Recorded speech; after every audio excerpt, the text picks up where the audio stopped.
Warahmatullahi wabarakatuh. Nah, anak-anak, pertemuan kali ini kita akan bahas mengenai pemanfaatan atau aplikasi dari GLBB atau sub pokok pembahasan terakhir dari materi gerak lurus ya. Jadi pertemuan sebelumnya kalian sudah pelajari mengenai apa itu gerak lurus ya.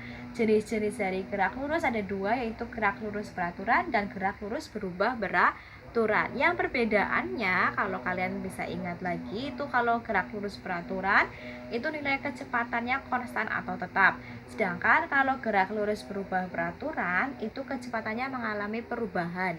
Nah, ketika GLBB itu mempunyai kecepatan yang mengalami perubahan, ya, GLBB itu kan cirinya ada VT, ada V0, terus dari VT V0 ini akan menghasilkan percepatan seperti itu ya. Nah, berarti kan ada jenis gerak yang berkaitan dengan gerak lurus berubah beraturan. Nah, pemanfaatan dari GLBB akan kita bahas pada pertemuan kali ini ya.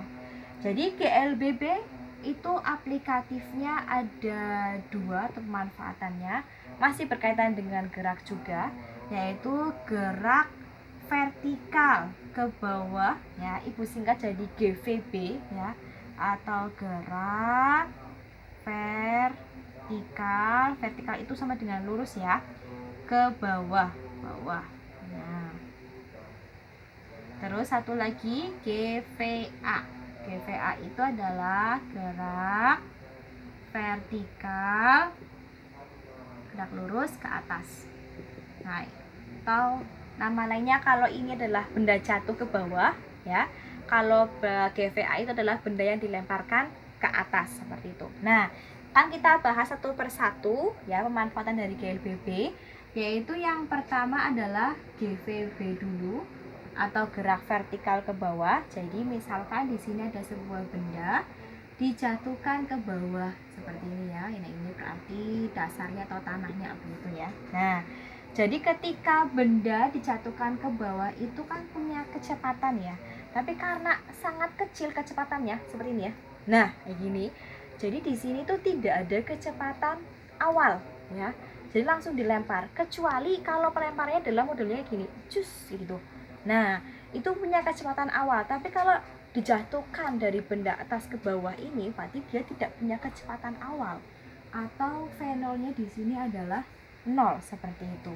Nah, benda bergerak kan otomatis punya percepatan tuh. Nah, karena gerakannya ke bawah ke atas, itu ada pengaruh dari gravitasi.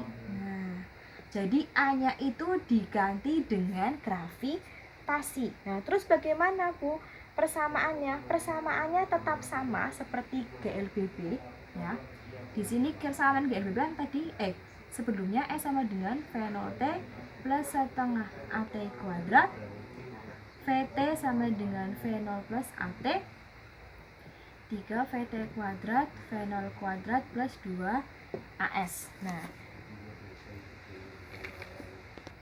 oke, maaf tadi ada gangguan sebentar ya. Nah, jadi ini persamaan GLBB ya yang kemarin kita bahas. Nah, terus bagaimana perbedaannya dengan GVB?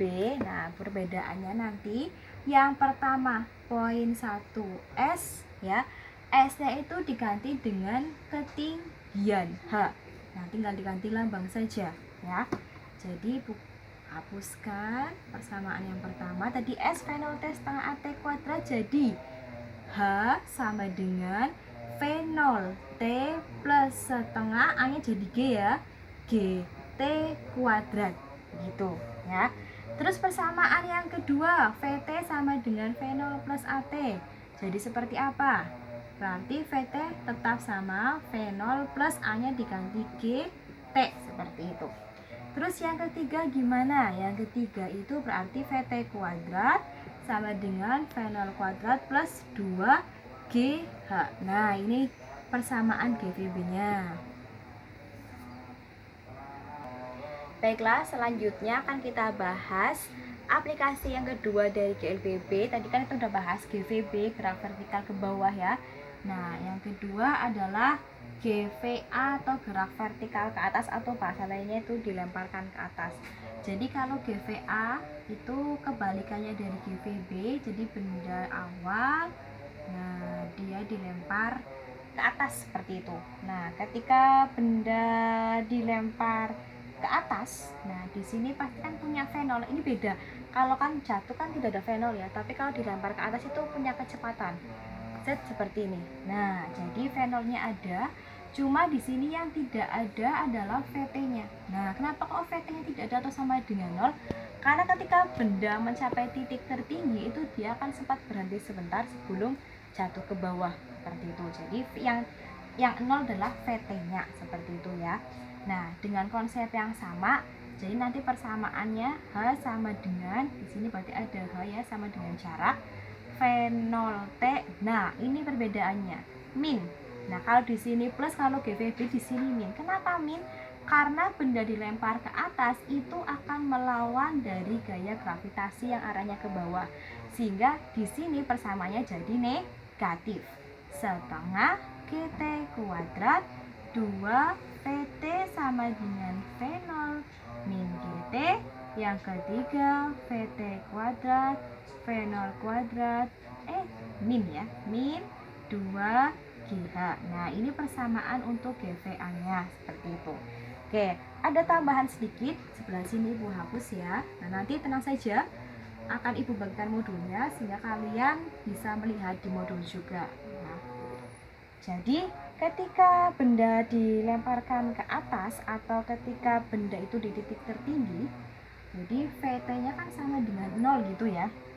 Nah, berarti di situ ada waktu naik ya. Nah, ada waktu naik ketika benda berada di posisi yang tertinggi.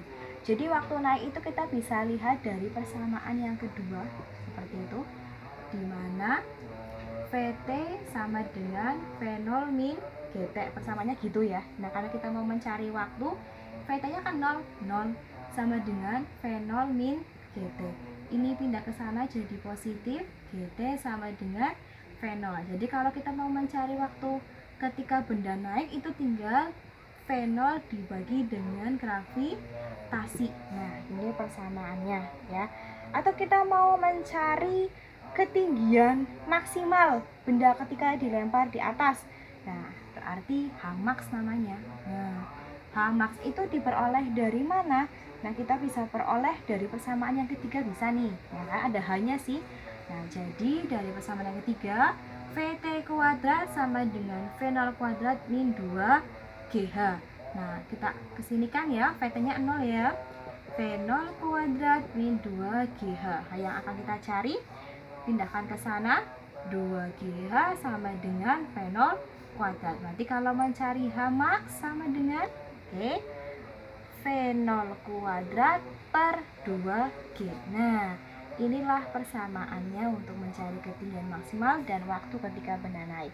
Oke, itu saja pembahasan dari Ibu mengenai aplikasi dari GLPB.